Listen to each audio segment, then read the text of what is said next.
Hi everyone, my name is Devaki Purohit. I am an author of 2 published novels. I am a journalist for various newspapers, a new YouTuber, and just a year ago, I launched my startup called Class Apart with the tagline Invent Yourself. I train corporates and students in various fields such as confidence building, personality development, grooming, grammar for spoken English, and overall personality development. And so far, I've trained a little over 100 students. So today I'm going to talk to you about skills you require for developing a stellar personality. So before I actually begin the topic, I want to ask this question and you can think of the answer in your head. Why do you think your personality is important? Why do you think it matters? I'll just wait for 5 seconds for you to think of it. Alright, so if your answer was because it differentiates you from someone else, then you're absolutely right. I think you're all aware that we are facing a big rat race right now. Every platform is saturated, everyone is doing everything. There may be 3 people who have the exact same qualifications and degrees, but the only thing that these 3 people won't have in common is personality. So even though there's a rat race, even though everything is saturated, you can still stand out. And you can do that by changing your personality to something extremely unique and wonderful. Now, this really is a very vast topic, and usually the training goes for at least 3 months. So I'm going to try to compress it into a 10-minute video for you. So today we're going to address 3 main questions, that is, how you talk, how you behave, and how you conduct yourself. All right, so just remember these 3 points. Now I'm going to give you 5 keys, 5 very crucial keys that are going to sort of answer the main 3 points that I just mentioned right now. They're going to summarize all of it. So let's jump right in. So the first key is confidence. Nowadays, everyone wants to be a confident person. They want to have this radiating, charming personality around them that circles around confidence, right? But a lot of people confuse confidence with arrogance. There's a very fine line between them, and it's very easy to blur it. Confidence, as opposed to what a lot of people believe, is not about being the alpha in the room always. It's not about being right all the time. It's not about taking charge every single time. So, what really is confidence about? I'm just going to give you a few attributes of a confident person, and believe me, if you can master these things, they're definitely going to add to the overall personality that we're talking about. So, attribute 1, confident people are not afraid to motivate someone else. If you've noticed, a lot of times we are afraid to share our information with someone because we feel, oh, what if that person does it better than me? But a confident person is completely secure in their abilities and knows that even if they help someone out, it's not degrading their value in any way. So that's number 1. They're always willing to help and motivate someone else. Attribute number 2 is they are the glass half full kind of people. You will never find a really confident person sitting at the corner of the room saying ye kya hua, ye kyun hua. They don't ask these questions. They're ready to take things in the stride and move forward with what they're doing. Attribute number 3 is they are good decision makers. Now, I'm not saying you're always going to make the right decision, but the ability to think on the spot and decide for yourself is very important for your personality and for your confidence. But there is another point to this, a little sub point. Even if you're good at decision making, a confident person isn't afraid to admit when the decision that they took was wrong. They're not afraid to say, oh, I'm sorry, that was my bad, let me just correct that. They're not afraid to do that. And also, if someone is contradicting their point, but they're very sure about what they said, they don't immediately take back what they said. They can stand firm on their ground and say that, no, I'm pretty sure that this is the right decision. Now, there are tons and tons of different attributes that make you a confident person, and that confidence adds to your personality overall. But for now, for the sake of this video, we're going to stick to just these few that I mentioned right now. Now, let's move on to key number 2, which is your attitude. Your ego, your pride, your attitude are not necessarily bad things, though when we hear the 3 words, we tend to think of it in a negative light. Now they're important because they help you make the right decisions and they help you keep your image up. But when this crosses over into a negative side, when you go from confident to overconfident, when you go from confident to arrogant, that is a shift in your attitude, and that's going to damage your personality. So when I say attitude, I am talking about something well within its limits that helps you decide what's right and wrong, but also helps you come across as a gentle person. Let's be honest, we all live in the day and age of social media, and we're exposed to so many things and so many influencers and so many creators. that we sort of forget that there's a lot of hard work that goes behind into it because it's so quick and it's right at your fingertips, correct? So we're sort of living in this world of instant gratification. I'm sure you know of that. But without realizing, we're letting this instant gratification affect our attitude as well. We do itna sa kaam, but we expect immediate appreciation, immediate praise. And if we don't get that immediately, then we're ready to boast it by ourselves. Now, what happens in this process is you may have done your job brilliantly, but the minute you sound very proud of it, people are not going to appreciate that because that comes across as a little annoying. Have you all experienced that? At least at some point in your life, you must have met someone who does that. Now, I'm not saying you shouldn't be proud of what you did, but listen to this next part. Be humble, be modest, be genuine and sincere, and be patient. Those are good things that you need to add to your attitude. If you can produce amazing quality work, but at the same time you're humble and someone compliments you and you're not on cloud nine and you have this respectful attitude, believe me, people are going to look at you with amazement in their eyes. The minute you can be humble about all the efforts that you've put into some work, someone will be there to lift you up. The next key that I want to talk about is grooming.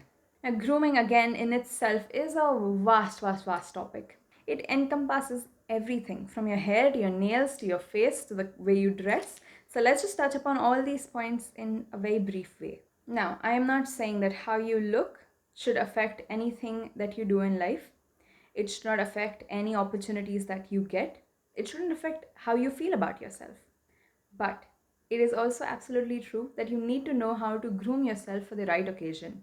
Doesn't this happen to you when you watch some of the old movies or TV shows and the way they dress in those tuxedos and very smart gowns, or even Indian shows where they're so well groomed, you sort of feel nostalgic for a time that you didn't even live in? Well, do you feel the same spark when you're in a five-star hotel and you see a boy in shorts and wearing the flip-flop chappals and walking around in that environment? And don't lie, you've all seen those people around. What do you feel in that moment? Or what do you think when an actor wears sports shoes to a red carpet? Yeah, I know, free will, everyone is allowed to do whatever they want. But now we're talking about you creating a very unique personality. Now, a unique personality requires you to do something a little differently. Now, remember, the way you groom yourself is going to be different from one scenario to the other. Let's just look at the formal scenario for a second. You're going for an interview, you're having a Skype call, any of it. How do you dress? Make sure that your hair is neatly combed, neatly put up if it's going to be coming on your face all the time. For boys, make sure that you are well groomed, your beard, your mustache, all of it is trimmed down. I'm talking about a formal situation strictly. Informal, do whatever you want. Girls, make sure that your jewelry is not too distracting. You don't want someone to be distracted with everything. You don't want your necklace getting caught in something. Be minimalistic and then, follow your style. No one's saying that you have to do something in a particular manner. Have your bling, but do it in such a way that it does not distract you or the interviewer or any formal situation that you're in. Your nails, make sure that if you have nail polish on, that it's not chipped, it's not neon pink and neon blue and none of that, because you're in a formal setting. Again, do that when you're out clubbing. That's your choice. Firstly, we've decided that it's a formal setting. Okay, that's one decision made. Next, decide whether it's a daytime event or a nighttime event. Your colors should differ according to that. It's not just about the style, but it's also about the comfort. If you wear black velvet dresses in the morning, I'm sure you're going to sweat it out in the sun by the time you actually reach your destination. If you want to make sure that you're dressing properly and you've groomed yourself properly for an event, do this. Keep breaking it down till you reach your answer. Remember, the goal of grooming is not to be overly involved. Don't make it your central focus in life. Everything doesn't revolve around that. But don't be ignorant of it either. Trends fade away, but class never does. Now let's look at the next key, the fourth key, which is body language. This is pretty straightforward, but it's muscle memory. It will come to you with practice. Make sure that you're not too rigid. You don't want to stand stiff like a log. People cannot pay attention to someone who does not move at all. Also, don't cross your arms. That comes across as standoffish. That don't talk to me, I'm guarded. Don't lean back too much, the I don't care kind of an attitude. That doesn't come off well either. And please do not move your hands so much that you're a hitting hazard to anyone who's walking besides you. Now you'll say you just named a lot of things to not do, so what are some of the things we should do? And that's a good question because I'm coming right to it. Decide your body language according to the scenario that you're in and according to the space that is around you. If you're on a big stage, by all means, use full range of your motion. Move your hands as much as you can. You're not going to hit anyone over there, right? Mind you. But if you're in an interview or if you're in a classroom, there's less space around you. So the best thing to do to move your hands, because believe me, your hand gestures are extremely important to convey what you're saying. A good rule of thumb is move it from this point. Just keep this close to your body, but make sure the movement is coming from here. Body language also includes your neck, so don't just stare at someone that way, shake your head. Your words need to be supported by all these non-verbal cues. So if you're looking at someone dead in the eyes and say, yes, I am very enthusiastic, that's going to come across as really weird, right? So yes, I am very enthusiastic. My head moved, my body moved, and the main thing that moved is my facial expressions, which also come under body language. People are making an impression about you with all these small things, and these little impressions add a big step to your personality. And the last key that I want to talk to you about, that is key number 5, is expressiveness. I simply mean show emotions, show happiness, show anger, show sadness. If someone is talking to you, don't be a dud. Don't have a frown on your face. Don't look down. Don't look unenthusiastic. Even if it's not something you're particularly enthusiastic about, you have to learn to be expressive. So nod your head, smile. Again, it's a part of body language, but I'm talking about actually making it a reaction. Don't just reply with, yes, sure. Say, oh, yes, sure, I'll definitely do that. Adding just a little something extra to that expressiveness will create a world of difference. When someone texts you, expressiveness can also be expressed via text. If someone says something to you, something nice, don't just reply with single word answers. Write what you feel. Don't just say thank you. Say thank you so much. It was so nice of you. Express what you're feeling, because someone else is not going to be able to read your thoughts. And you may think that, oh, that person knows me very properly, they should know what I'm thinking, but don't do that. Especially not in formal settings where that person doesn't know you. It's your job, whether it's via text or it's when you're speaking, to convey what you actually feel at that moment. So be an expressive person, be a jolly person, be someone who's excited about little things. So these are the 5 keys that I think are very, very crucial, that talk about the 3 elements that I mentioned initially. That is how you talk, how you conduct yourself, and how you behave. Now, all of this is very crucial for your personality.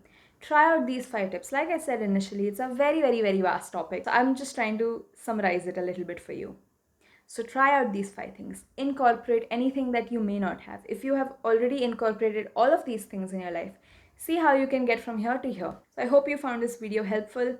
If you're ever interested to know a little bit more, please feel free to contact me, message me here on Instagram, and I'll be happy to reply. And let me just conclude by saying you already are a wonderful person. You already have a wonderful personality.